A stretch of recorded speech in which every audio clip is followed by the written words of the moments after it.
Yesterday's notes had us practicing about parallelograms. So parallelograms are a special kind of quadrilateral where both pairs of opposite sides are parallel to each other. In 9.2, we're practicing 4 different kinds of parallelograms, or 3 different kinds of parallelograms. They all have 4 sides though. So rectangles have 4 sides, rhombuses have 4 sides, and squares also have 4 sides.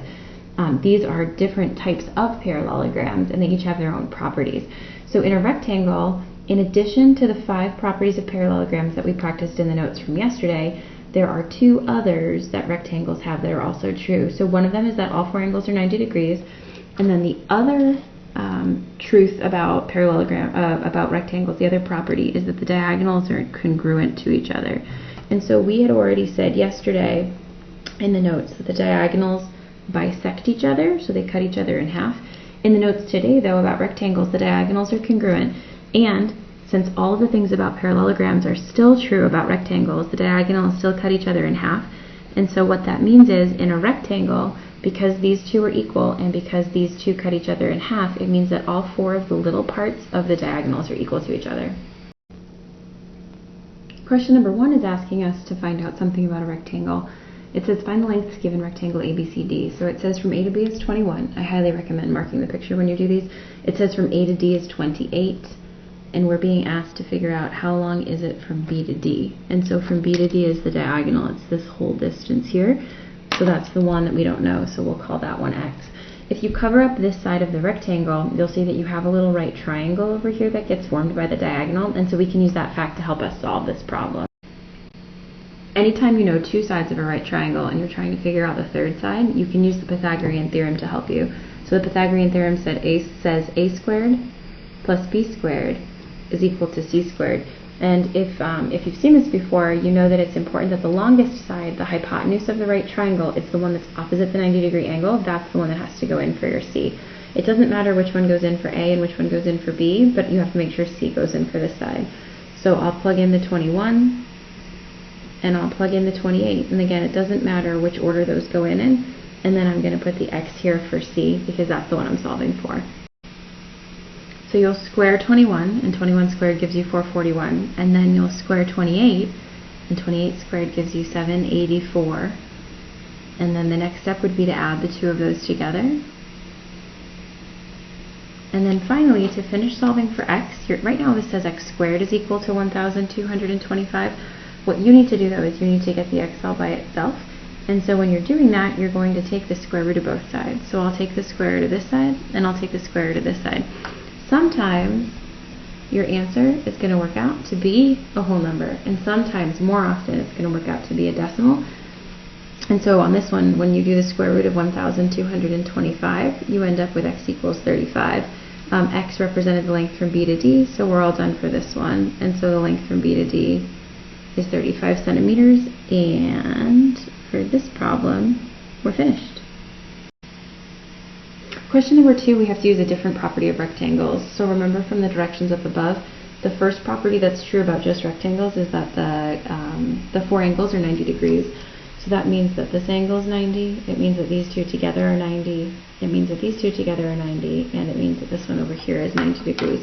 So right away I can fill in that I know that angle 3 is 90 degrees just because I know that it's a rectangle. I can use the fact that the angles in the corners are 90 degrees to figure out how big angle 4 is next. Because if you look at the picture, angle 4 plus the 61 degree angle have to add up to equal 90 degrees. So if I do 90 take away 61, that leaves me with 29 degrees left over, and so that's how I can figure out the measurement for angle 4. Figuring out the measures for angle 1 and angle 2 are a little bit trickier. Remember, a rectangle is a type of parallelogram, and so that means that these 2 opposite sides are parallel to each other, which means that angle 4 and angle 1, here and here, are alternate interior angles. And so that means that angle 1 and angle 4 are congruent to each other when the sides of the shape are parallel. So if angle 4 is 29 degrees, that means that angle 1 is 29 degrees, and I can use that same information to help me figure out angle 2. Remember, a rectangle is a type of parallelogram. These 2 sides are parallel, so I can do parallel, transversal, parallel, so that means that this angle over here, angle 2, is going to be 61 degrees, because those would also be alternate interior angles, and so they would be congruent to each other. Lastly, question 3 asks us to use the picture from angle 1, but in a new problem. It says from A to C is y plus 10, and it says that from B to D is 2y minus 5. So looking at the picture, those are the diagonals. And remember, because it's a rectangle, we know that the diagonals are congruent to each other. So I can set 2y minus 5 equal to y plus 10, and I can use that to solve for y. Solving that equation for y will give me y equals 15, and then I'm being asked to find the length from B to D. So to finish this problem, I'll take that number, the 15 that I got for the y, and I'll go ahead and I'll plug it in. So from B to D is going to be 30 take away 5, so my answer for the question is 25. So I plugged in the answer I got for the y to find my answer for side BD for that diagonal.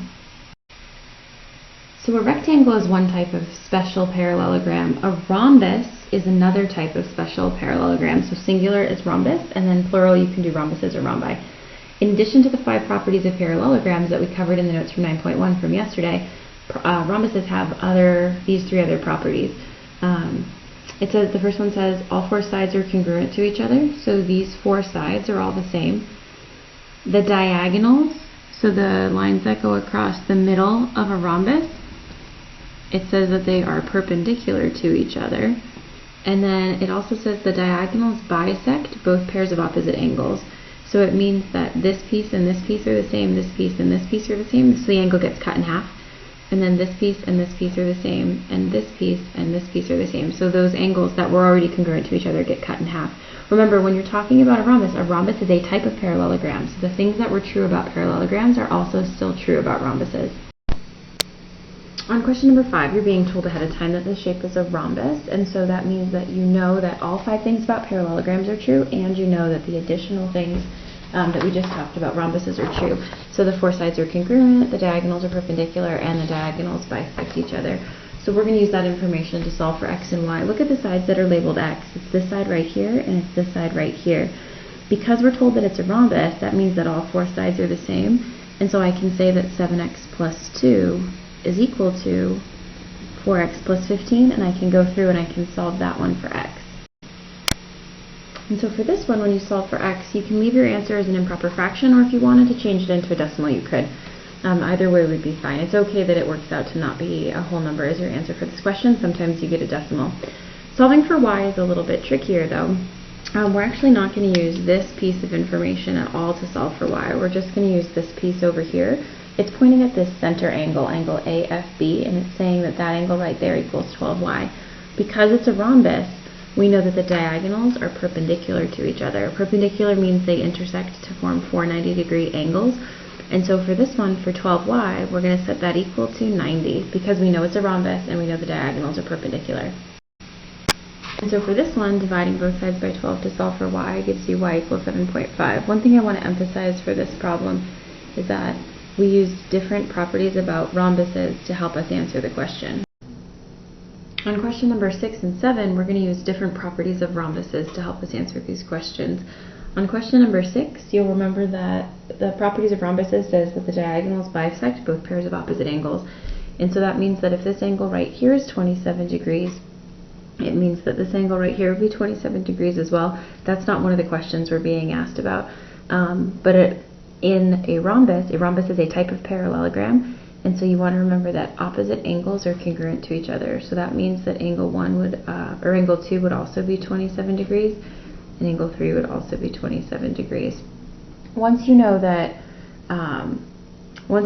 this part and this part together, they're each 27 degrees, you can also think about it like that they add up to equal 54 degrees, and that's one way that you can finish the answer to the question. If this angle right here is 54 degrees, remember a rhombus is a type of parallelogram, and from the notes from 9.1, we said in a parallelogram that both pairs of consecutive angles are supplementary and they add up to 180 degrees. So that means that angle 1 right here, and then this whole angle combined, not the 27 and 27, but the 54 together, would have to be supplementary and equal 180 degrees. And so to figure out the measure of angle 1, I can do 180, take away 54, and that gives me 126 degrees for angle 1.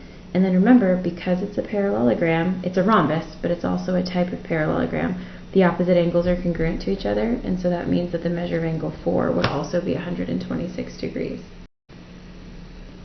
Question number 7 is very similar to question number 6. You're just given different information to start. Remember, because the rhombus is a type of parallelogram, opposite angles are congruent, so that can help you figure out the measure of angle 4.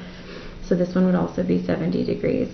And then the consecutive, or the angles that are next to each other, angles, because this is a type of parallelogram, you would subtract 70 from 180. That would give you 110. Because it's a rhombus, the diagonal cuts this angle in half. And so to figure out how big each of the angles is, you would take 110 and you would cut it in half, so you would split it in two. So angle 1 would be 55 degrees. Angle 5 would also be 55 degrees. Because a rhombus is a type of parallelogram, the opposite angles are congruent to each other. And then because it's a rhombus, the diagonal splits this angle in half. So angle 2 would also be 55 degrees, and then angle 3 would also be 55 degrees as well. A square is a type of parallelogram. It's actually the parallelogram that you may feel the most comfortable with, just because it's a shape that you encounter a lot. It says, in addition to the 5 properties of parallelograms, so squares have the properties of parallelograms, the 5 that we listed off from the 9.1 notes, and they have the 2 properties of rectangles, and they have the 3 properties of rhombuses. So in a square, all 4 angles are 90 degrees. All 4 sides are congruent to each other. The diagonals are congruent to each other. We know because it's a parallelogram that the diagonals also bisect each other, so that means that all 4 of these pieces are equal. The diagonals are perpendicular, and the diagonals bisect both pairs of opposite angles, and so that means that each of these little pieces of the angles are equal. It actually means that they're all 45 degrees.